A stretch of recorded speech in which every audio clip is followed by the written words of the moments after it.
નમસ્કાર, આપ જોઈ રહ્યા છો સીએનસીસી ગુજરાત.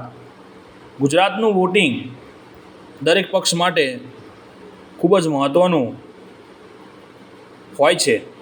ગુજરાતમાં વોટિંગને હવે સમય પૂર્ણ થયો. ગુજરાતની અંદર જનરલ વાત કરીએ તો 55.22% મતદાન ગુજરાતમાં થઈ ગયું. વાત કરીએ આપણે ઉત્તર ગુજરાતના પાટણની, તો પાટણમાં 54.58% મતદાન રહ્યું. આજે મહેસાણામાં 55.23% મતદાન જોવા મળ્યું. ખાસ કરીને આપણે સાબરકાંઠાની વાત કરીએ, સાબરકાંઠામાં 58.82% મતદાન જોવા મળ્યું. બનાસકાંઠામાં પછી વાત કરીએ આપણે ખેડામાં, તો ખેડામાં 53.83%નું મતદાન રહ્યું. આણંદની વાત કરીએ તો 60.44% મતદાન ત્યાં પણ જોવા મળ્યું. સૌથી વધુ મતદાન ગુજરાતની અંદર વાત કરીએ તો વલસાડની અંદર સૌથી વધુ મતદાન જોવા મળ્યું, જ્યાં 68.12% મતદાન થયું.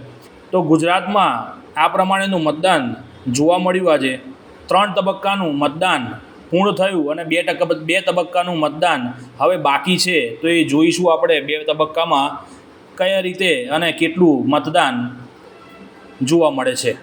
Bureau chief, CNCC Gujarat, Patan.